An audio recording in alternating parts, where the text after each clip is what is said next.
Terus secara praktek ternyata sistem ekonomi kita sangat liberal dan kapitalistik.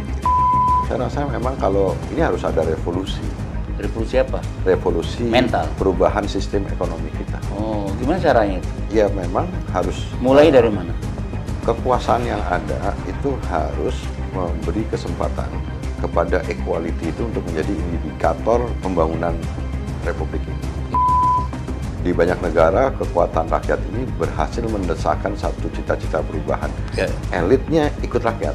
Gitu. Ya itu kan dalam momentum itu. Sekarang kan partainya nggak berdaya menghadapi sekarang. Saya rasa bisa jadi sekarang lah saatnya kekuatan rakyat yang akan mengambil porsi bersama-sama tentu dengan partai politik untuk ambil bagian penting dalam cita-cita perubahan tadi. Jadi yang terpenting menurut saya adalah itu. Oke.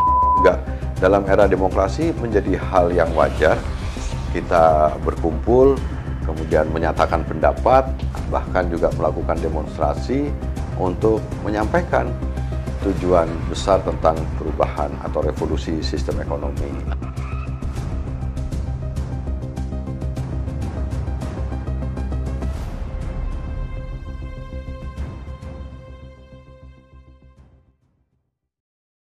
Pemirsa Bursa Interaktif, dimanapun berada, kami ucapkan semoga senantiasa dalam keadaan sehat walafiat, tetap disiplin menjaga protokol kesehatan agar kita terhindar dari COVID-19 dan dengan demikian kita menyelamatkan orang sekitar kita. Dan jangan lupa selalu mengikuti video kami Bursa Interaktif, sangat edukatif dan mencerdaskan dalam rangka kita membangun literasi bangsa, dalam rangka kita memperkuat pendidikan, baik pemikiran, sejarah, dan literatur-literatur lain untuk memperkaya kosakata, khazanah intelektual kita, dan informasi kita. Kali ini pemirsa yang baik, seluruh Indonesia, kita akan mewawancarai seorang tokoh yang mungkin udah bukan lagi cukup sangat terkenal ya, dunia dan akhirat. Beliau ini namanya Doktor, betul ya dokter ya? Dokter Ferry Juliantono. Ya. Ferry Juliantono. Dan besar-besar di Jakarta ya? Besar Jakarta, Bandung. Bandung dan Surabaya pernah SMA ya? SMA. Saya lihat di Google ya. Iya. Kenapa waktu di SMA di Surabaya? Dulu SMP SMA agak nakal-nakal dikit. Jadi pindah ke Surabaya. Surabaya. Bukan di pesantren kan? Enggak. Bukan ya? Bukan. Tapi SD 7 di sini katanya. SD di Warubuncit. Warung di Buncit Jakarta. Duren 3 itu ya? Iya. Luar biasa, dekat kantor kita. Nah, sengaja kita mau mewawancarain Dr. Ferry Juliantono ini, kita ingin mengorek ya berbagai macam yang menyangkut diri beliau nih dan kegiatan dia mungkin dari masa kanak-kanak, SD, SMP, SMA, perkuliahan, hingga beliau jadi aktivis, bahkan menggondol gelar doktor ya. Ini jarang aktivis dapat doktor nih. Saya, waduh berat betul ngambil doktor, master aja, S1 aja untung selesai. Jadi syukur Bung Ferry ini sudah menyelesaikan gelar doktor. Bung Ferry ini menyelesaikan S1 di Universitas Pajajaran ya tahun 1993. Ya. Fakultas Ekonomi Akuntansi ya. Iya. Wah ini akuntan. Luar biasa ya. Kenapa kok bisa milih akuntan? Dulu waktu apa cita-cita? Saya waktu SMA, waktu di Surabaya itu tinggal di rumah ibu kos. Saya udah kos SMA, Bang Bursa. Dan ibu kos saya itu dosen Fakultas Ekonomi Universitas Erlangga. Nah, beliaulah yang kemudian nyekokin saya bahwa yang lagi laku ini di pasaran itu akuntan. Saya akhirnya mengikuti. Jadi mau masuk lapangan terus kerja. Kemudian gitu ya keterima UMPTN atau keterima di Universitas Pajajaran dan jurusan yang saya ambil akuntan. Akuntan. Jadi kita yang bukan orang yang jadi punya memang tingkat dulu ketelitian. Memilih Fakultas Ekonomi jurusan akunting itu memang untuk masuk lapangan kerja ya? Ya, saran dari ibu kos yang dosen Fakultas Kenapa Ekonomi. waktu itu milih langsung untuk cepat bekerja? Ya, saya kan karena ikut arahan, jadi saya ikut aja. Tetapi memang kos, sebenarnya batinnya dan minat dan bakatnya justru sebenarnya kelihatannya bukan di akuntan. Jadi ternyata terbukti setelah saya lulus mendapatkan gelar akuntan, saya justru malah tidak bekerja di kantor akuntan publik atau bekerja di bank atau di perusahaan sebagaimana mestinya alumni bekerja di perusahaan batubara. Akuntan. Saya enggak, dulu waktu masih lulus mahasiswa udah jadi aktivis kan, Iya. malah ke desa-desa, advokasi kasus-kasus tanah di pedesaan, segala macam gitu. Jadi takdirnya malah ngurusin mengorganisir rakyat, masyarakat gitu. Masalah sosial ya. Jadi belum sempat mempraktekkan, mengaplikasikan ilmu accounting ya kan? Sudah, tapi jadi misalnya auditor sudah pernah. Atau kerja di perusahaan yang menangani akuntansi. Nah, tahun 92 saya sudah nikah, tingkat 3 saya sudah nikah. Tingkat 3, semester 6 dong. Iya, saya umur 23 saya udah nikah. Kemudian untuk tanggung jawab gitu, saya juga kerja nyambi di kantor auditor. Sebagai aktivis ya, auditor. Ya, segala macam. Dan ilmunya sih ya masih bisa lah. Itu kan ilmu sangat teknis kan ya? Teknis dan memerlukan ketelitian. Masih ingat dong nih akunting ini? Waduh, dulu kan nggak bisa nyontek, Bang. Masih ingat nggak persamaan akuntansi? Oh iya. Accounting equation. Aset sama dengan hutang tambah modal. Aset sama dengan liability plus ya. Ya, dan dulu kan nggak bisa nyontek karena masih belum pakai program akuntansi kan, jadi masih manual gitu. Jadi kalau ujian sebelah-sebelahan tuh. Saya kan ekonomi, tapi nggak selengkap orang akunting. Saya sampai intermediate akunting. Kalau Anda pasti sampai cost akunting kan? Sampai advance. Advance cost ya? Iya. Principal, intermediate, akuntansi biaya sama expand akunting. Kalau saya stop di intermediate. Aduh, susah. Tapi prinsip-prinsip akunting saya belajar juga. Maka saya tanya sama Anda, masih ingat betul Anda bersama akuntansi ya? Ingat. Berarti memang Anda mahasiswa yang serius. Bukan. Hanya orang sudah lupa. Cuma minat dan bakat ini. Nah itu memang dasarnya udah mengerti betul, masih ngerti gitu Anda. Minat dan bakat sama Bang Bursa. Iya. Kan? Sama aja kita kadang-kadang terbawa oleh suasana batin pada waktu itu. Iya, memang ya. Saya juga datang ke Jakarta itu waktu itu mau kerja ya. Karena situasi sosial politik kayak gitu, ada panggilan. Jadi pilihan. Ada panggilan untuk seakan-akan kita perlu garda depan untuk membangun demokrasi pada waktu itu. Ya. Jadi tidak ada cita-cita dari SD itu terbayang waktu SMP mau jadi apa? Enggak, tapi waktu SMA saya pernah jadi pimpinan OSIS. Pada saat itu ada konflik antara yayasan sekolah saya di SMA dengan pihak sekolah. Jadi yayasan dengan sekolah konflik, kemudian saya pada saat itu jadi pimpinan OSIS bawa demo teman-teman ke Kanwil Surabaya. Dari zaman saya tukang demo Anda. Ya, jadi kelihatannya memang itu bawaan orok nih. Jadi memang berontak terus. Namanya dorongan batin lah ya. Rasanya kayak gitu. Suka mewakili teman-teman, membela kawan-kawan untuk menyampaikan aspirasi ya. Iya, nah setelah di Bandung udah mulai kuliah, ketemulah dengan pergaulan sosial yang lebih luas. Ikut tes apa diterima langsung? Terima langsung. Oh, terima langsung? Iya. Oh, karena ada apa? Bukan PMDK, tapi UMPTN. UMPTN. Keterima langsung di negeri. Di tes ya? Tes. Ikut tes. Okay. Nah, di Bandung, pergaulannya yang lebih luas lagi, ketemulah dengan teman-teman yang di ITB, di Parahyangan, segala macam. Waktu di Unpad kenal orang ITB? Dulu ada Radar Tribaskoro. Oh, Radar. Itu kawan Radar? Itu kakak kelas di Universitas Pajajaran.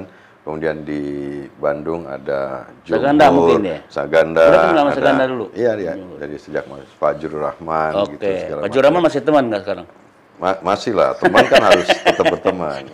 Parahyangan ada Pius, ada banyak teman-teman. Itu udah kenal sama Pius di Parahyangan dulu ya? Udah. Kalau di Unpad sendiri siapa? Di Unpad yang... Erik mungkin ya?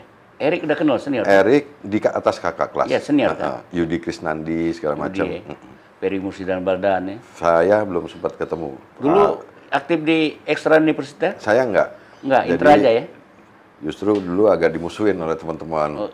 Kenapa? Dianggap kiri atau? Dianggap kiri, karena kita kan belain kasus-kasus tanah, Iya. mainnya ke petani, terus kemudian ya kayak gitu. Jadi memang itu adalah salah satu kegiatan kita, manakala memang kita nggak bisa terlalu banyak melakukan aktivitas politik di kampus, karena kampus memang dikuasai waktu itu NKK-BKK, waktu di terakhir periode saya disuruh untuk bikin satu wadah tunggal organisasi kemahasiswaan, SMPT dan lain sebagainya. Jadi masuknya 87. 87 ya. Iya.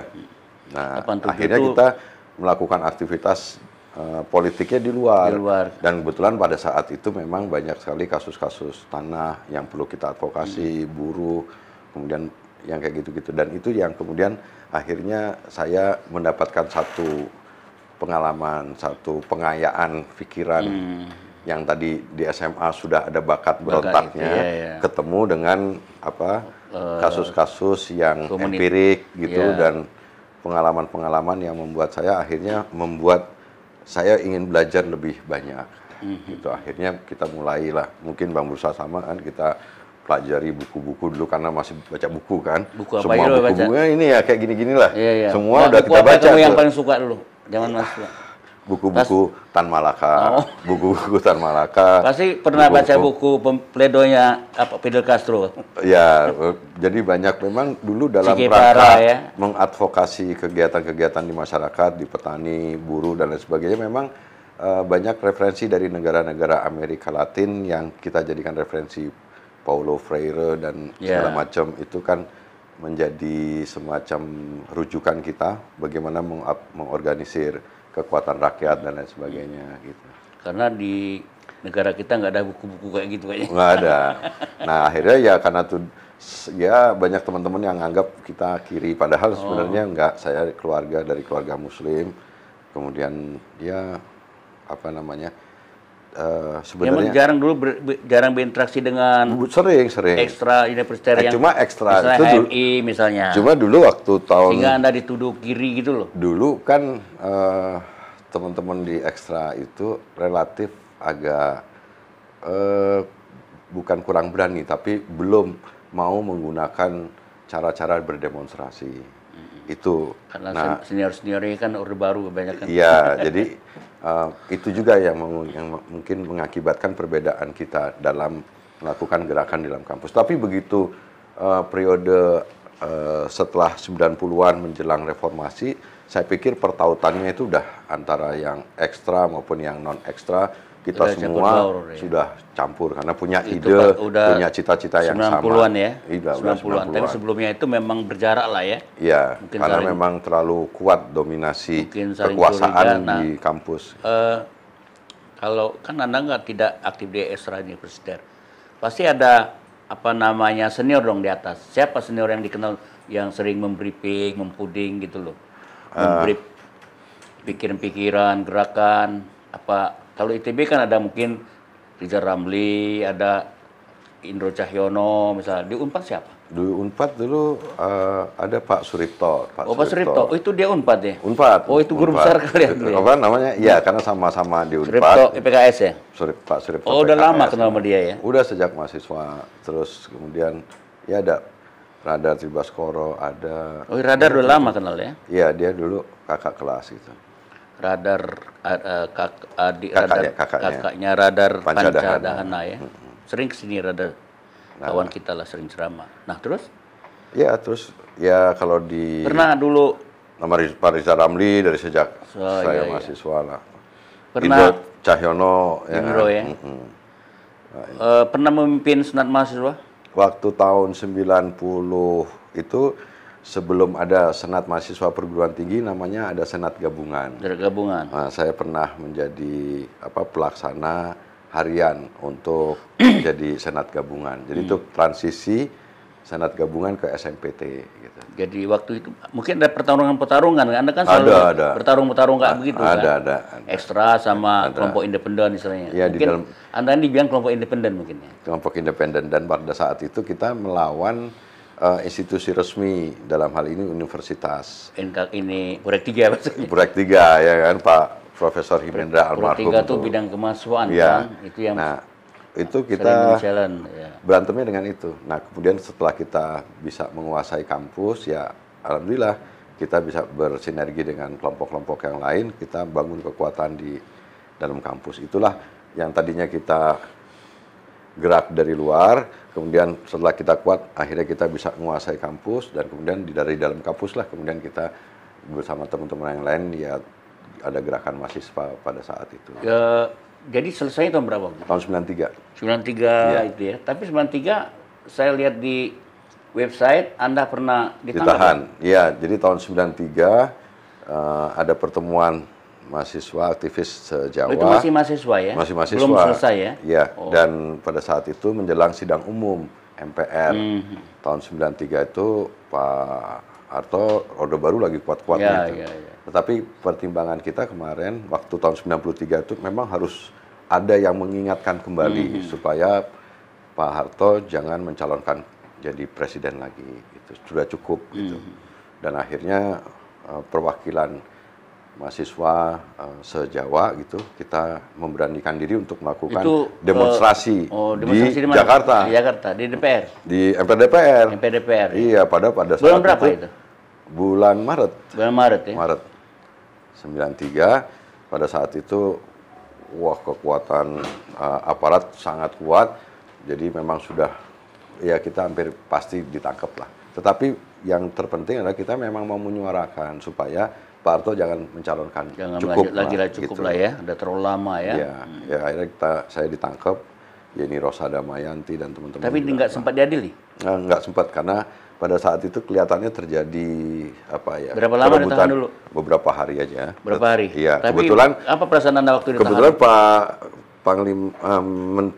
Panglima TNI-nya itu merangkap Kasat. Namanya Pak Edi Sudrajat. Oh, nah, adik kandungnya Pak Edi Sudrajat itu namanya Profesor Arifin Wirakusuma, itu ketua jurusan saya di akuntansi Unpad. Jadi saya dibantu waktu itu. Ya. Kemudian saya dibebaskan dan langsung diberi kesempatan untuk menyelesaikan skripsi saya dan udah alhamdulillah skripsinya selesai. Dulu itu Bung Peri, ada Yeni Rosa Damayanti. Ada Effendi Saman. Oh, Effendi Saman juga? Effendi Saman yang mana ini? Ada dua. Effendi Saman Bandung. Bandung ya? Ya? Yang sekarang aktif di Prodem ya? Iya, iya. Oh, siapa lagi? Yeni Rosa, saya, terus ada beberapa teman saya lupa. Oke. Nah, waktu itu tahun 93 Maret. Kemudian saya ingat November, kita ada gerakan SDSB besar. Bang Bursa mungkin ikut juga kan? Kita ada demonstrasi itu di Jakarta, ya? Di beberapa kota. Dengan ini. Sama Egy. Siapa nama yang meninggal tuh? Anak Pijar? Nuku. Nuku ya? Iya. Nah, SDSB itu bulan November, demonstrasi, kemudian kita bisa ke Departemen Sosial, akhirnya SDSB dicabut pada saat itu. Kemudian Desember, teman-teman Front Aksi Mahasiswa Indonesia itu melakukan demonstrasi menuntut sidang istimewa itu. Artinya menurut saya isu tentang suksesi itu muncul pada saat itu tahun 93 yang pada sejarahnya ternyata baru bisa dilakukan tahun 98. Tetapi ya kira-kira gitu kita. Oke, apa sih yang menyebabkan Anda yang paling mendasar terpanggil sebagai aktivis ya? Karena aktivis itu kan banyak resiko ya. Konsekuensi politik, sosial, ya, kuliah, macam-macam kan. Dari banyak aktivis kan yang ditangkap, penjara, dan tidak banyak orang memilih gitu karena tahu risikonya kan. Nah tentu ada suasana batin yang Anda membuat menjadi aktivis sampai sekarang. Itu pasti ada yang ingin diperjuangkan, ada cita-cita yang mesti diselesaikan gitu, ada tugas gitu. Apa itu? Ya memang saya mungkin sama Bang Bursa juga. Kita nggak tahan ada melihat ketidakadilan. Apalagi itu menyangkut orang yang secara ekonomi jauh di bawah kita, mereka kurang beruntung dan lain sebagainya. Rasanya tuh kita pengen bela gitu. Dan pembelaan yang awalnya itu sporadis, tidak politis, lama-lama menjadi sesuatu yang ketidakadilan itu memang perlu dibela melalui keputusan-keputusan politik. Oleh karena itu kita harus juga bangun kekuatan politik. Nah, kekuatan politik dulu waktu mahasiswa ya lewat gerakan mahasiswa. setelah kita lulus, saya ngabdi di LSM, Lembaga Swadaya Masyarakat. Dulu pernah dengan Pak Adi Sasono, kemudian melakukan kegiatan-kegiatan. Di CIDES maksudnya? Iya. Saya kebetulan jadi Kepala Departemen Pengembangan Masyarakat di CIDES. Saya bikin beberapa program-program di masyarakat bersama Pak Adi Sasono. Dan setelah itu ya kemudian terjun ke politik, ya partai politik menjadi salah satu pilihan bagaimana membangun kekuatan politik dalam rangka untuk membela ketidakadilan. Waktu itu udah masuk partai politik ya? Waktu itu pernah Pak Adi Sasono waktu bikin Partai Daulat Rakyat. Daulat Rakyat. Tapi kemudian kurang berhasil, ikut pemilu tapi kurang berhasil. Tapi calon? Saya waktu itu nyalon, tapi kan itu masih muda banget ya, itu eksperimen politik. Ya nggak apa-apa, tapi pernah calon kan? Pernah. Partai apa lagi? Udah setelah itu ya kemudian ada partai Gerindra terakhir ini. Nggak ada partai lain? Tahun 2008 saya bersama Pak Riza Ramli, ini saya udah nikah nih. Jadi tahun 2008 kita bersama Pak Riza Ramli bikin Komite Bangkit Indonesia. Saya kebetulan diberi kepercayaan jadi sekjennya Komite Bangkit Indonesia. Sekjennya Pak Rizal dong ya? Ya, terus Pak Riza Ramli dan teman-teman kita semua minta supaya pada saat itu eranya Pak SBY. Nah, ketika ada rencana pemerintah menaikkan harga BBM yang 3 kali berturut-turut, mungkin Bang Musa ingat. 2008 ya kita kemudian tidak setuju terhadap kebijakan itu, kita melakukan semacam quote and quote perlawanan, kita lakukan beberapa demonstrasi dan berujung kepada hak angket, dan seluruh DPR pada saat itu kecuali fraksi Demokrat itu ingin supaya dibatalkan kenaikan harga BBM itu. Nah, cuma saya kemudian ditangkap di Malaysia, kemudian ditahan dan sampai di Mabes Polri sampai dengan vonis gitu. Saya hampir setahun. Berapa? Setahun ya? Setahun. Tapi nggak sampai setahun jalannya? Nggak sampai setahun. Nah, saya keluar. Nah, keluar tuh status saya masih tahanan kota. Jadi apa yang penting udah bebas kan? Bisa aktif lagi kan? Tapi kemudian bertemu dengan Pak SBY dan saya pada saat itu ya ikut masuk. Nggak kasih di jabatan sama Pak SBY setelah saya juga nggak minta juga. Ya, tapi udah ketemu sama dia kan? Sudah. Dialog ya, masih mending masih dialog ya? Ya, dan beberapa teman-teman di Partai Demokrat, di lingkaran Pak SBY juga memfasilitasi pertemuan ini. Saya rasa pada saat itu Pak SBY juga akhirnya menerima suara dari rakyat dan membatalkan rencana kenaikan itu. Jadi secara politik jadi dibatalkan ya, menang kalian secara politik ya? Secara politik, tapi ya ditahan. Jadi waktu itu resiko.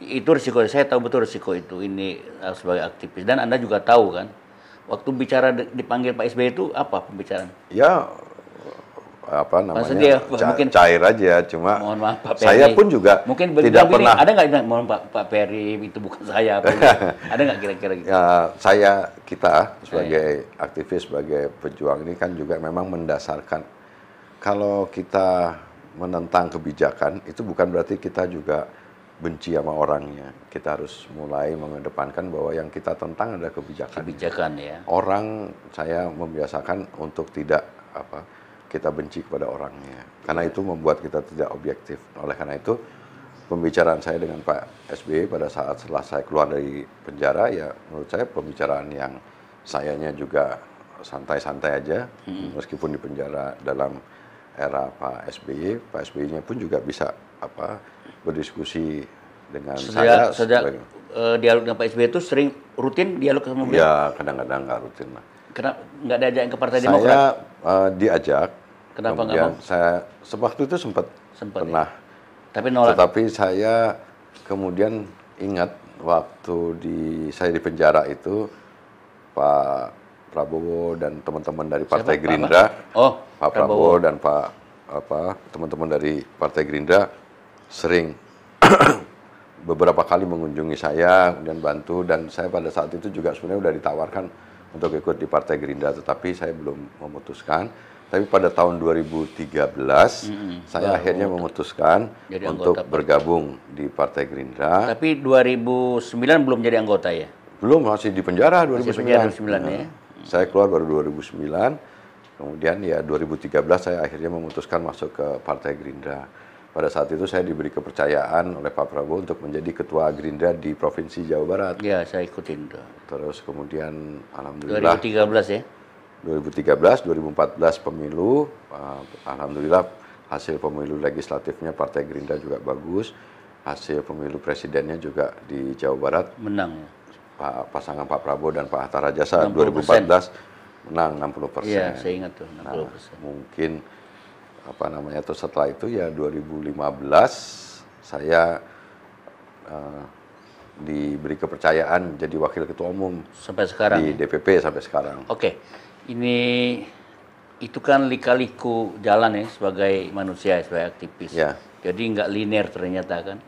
Kadang-kadang tujuan hidup itu tidak sesuai dengan harapan kita. Ya. Harapan aja menjadi seorang akunting ya, seorang auditor yang cakap, tiba-tiba belok karena ada keterpanggilan sebagai aktivis. Nah, apakah dari perjuangan aktivis sudah ada pelan-pelan tercapai atau masih banyak kekurangan dari situasi kita sekarang? Kalau untuk ini sebagai aktivis, jangan sebagai partai dulu ya, sebagai orang politik ya. Sebagai aktivis, panggilan aktivis, suara aktivis. Misalnya soal, tadi Anda ngomong soal keadilan, ketimpangan. Ya. Soal itu memang masih membuat saya gelisah gitu.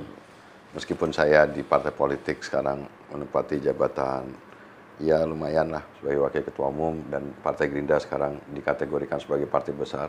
Tetapi ada hal-hal yang tadi disampaikan Bang Bursa bahwa ada situasi ketidakadilan yang masih mencolok di depan mata kita dan rasanya kita yang backgroundnya sebagai aktivis ini tergelitik untuk tetap bisa kemudian ikut membantu kalau bisa memecahkan masalah-masalah itu. Dan saya merasa bahwa memang yang belum terjadi perubahan di kita ini adalah bahwa sistem ekonomi kita itu belum kembali kepada jati diri yang sebenarnya. Yang saya maksud adalah sebenarnya kan kita ekonominya, sistem ekonominya harusnya berdasarkan dengan Undang-Undang 1945. Berdasarkan pasal 33. Ya.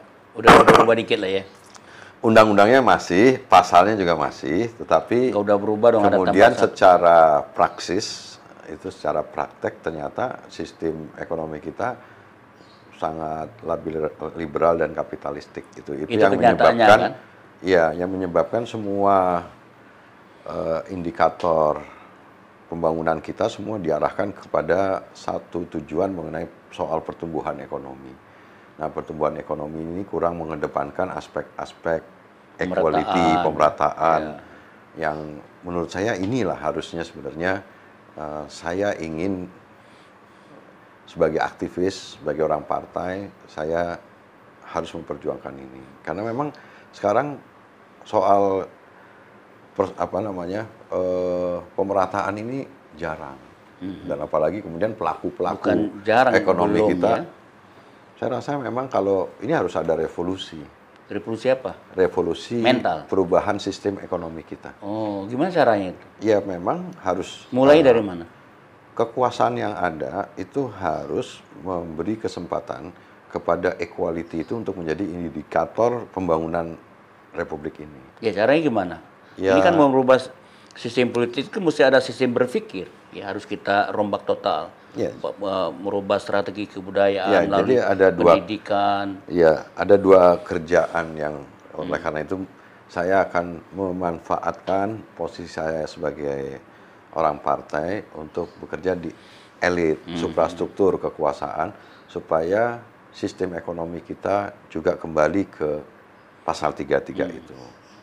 Yang pasal yang ayat 1 sampai ayat terakhir sebelum yang ini yang terakhir direvisi atau diamandemen.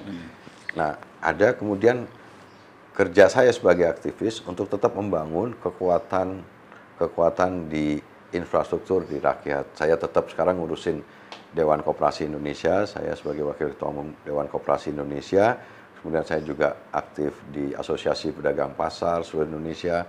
Saya sekarang juga ngurusin KUD. Luar biasa, gitu. Batubara. Nah, kalau itu Asosiasi Batubara dan untuk Energi. bisa membiayai kegiatan-kegiatan itu.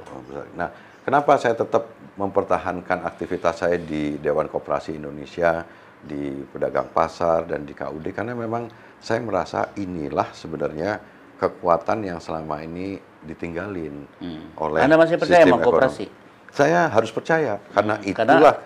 sebetulnya sistem koperasi sudah ditinggalkan oleh sistem Nah, Anda itu bilang dia. tadi liberal. Saya mati-matian berada tetap di garis ini untuk membuktikan bahwa koperasi belum mati. Belum mati, Dan tapi koperasi, hidup segan mati tak mau. ya, alhamdulillah sekarang Bang Bursa. Oke, sebelum kembali tadi Anda kan sebagai aktivis ya kan, nanti akan panjang kita berdiskusi. Pasti di rencana niat intelektual Anda atau hati Anda itu, saya sebagai aktivis ini belum bisa mencapai tujuan saya untuk memperjuangkan rakyat. Saya perlu kendaraan lain. Masuk partai kan? Partai. Begitu di partai ini, apa yang Anda telah sumbangkan ke partai untuk mewujudkan cita-cita Anda? Saya merubah sistem ekonomi, menjadikan koperasi Sokoguru perekonomian Indonesia, kata Soekarno gitu kan. Memang Kalau saya sih nggak percaya lagi itu gitu. ya, tetapi kita tetap harus percaya bahwa partai politik menjadi salah satu alat untuk bisa memperjuangkan tujuan tadi. Gitu. Tetapi kita juga tidak boleh menggantungkan ide-ide perubahan hanya kepada partai politik. Tugas kita, apalagi kita aktivis, tetap harus kemudian tadi menggunakan kekuatan sendiri tadi untuk bisa artikulasikan keinginan dan tujuan kita untuk kembali kepada sistem ekonomi yang kita maksud itu perlu gitu. Ya, tapi bagaimana mewujudkannya di partai? Saya rasa gini kan. Partai aja sangat sulit, apalagi kelompok Ya, civil karena society. itu partai politik menjadi salah satu ruang. Tapi kekuatan rakyat ini harus tetap kita bangun.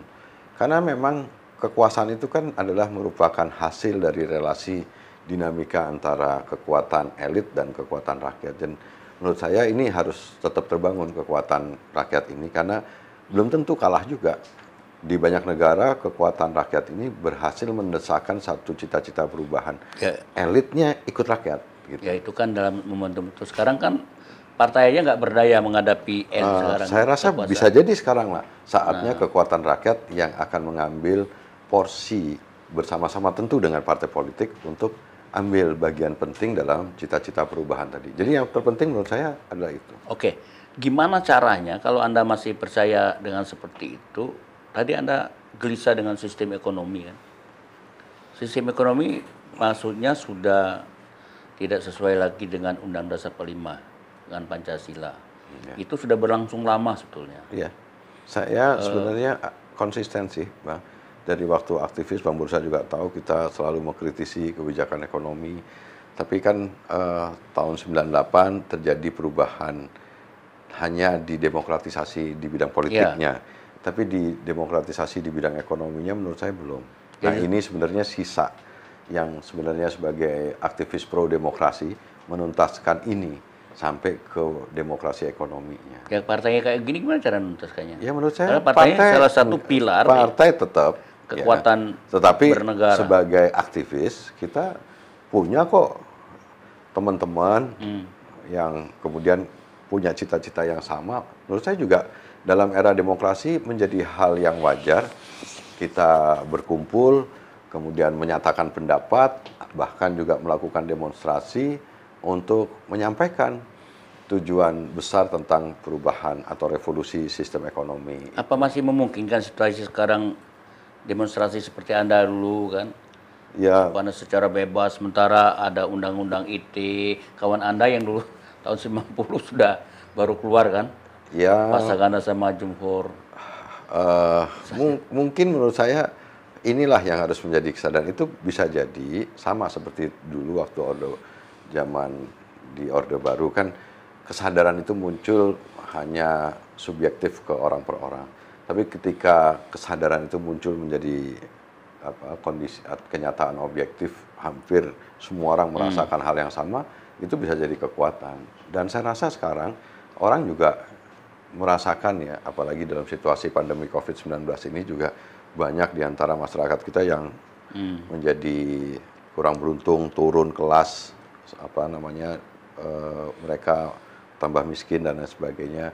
Menurut saya mereka juga bisa membandingkan apa yang sudah dilakukan oleh pemerintah, oleh pemimpin di negeri ini segala macam. Itu juga akan memunculkan kepada mereka sebuah kesadaran. Apalagi sekarang teknologi informasi sangat memungkinkan mereka mengakses. Kalau dulu kan orang terbatas, koran, media mainstream dikuasai. Kalau sekarang nggak bisa, media mainstream nggak terlalu penting lagi. Saya nggak pernah baca koran lagi, Bang Musa. Sama aja. Semua orang sekarang baca media-media yang media tidak koran mainstream. nggak pernah, nonton TV nggak pernah. Iya. Saya. Nah, semua orang sekarang baca sosial media dan rakyat bisa mengakses informasi yang ada gitu. Dan menurut saya ini juga ikut mempercepat sebuah kesadaran baru tentang perlunya perubahan. Nah, perubahan itu kan kalau kita sebagai aktivis yang kemudian mau mengguidance perubahan itu adalah bahwa yang terpenting perubahan sistem ekonomi ini. Kembali ke ekonomi Pancasila yang dimaksud seperti pasal 3.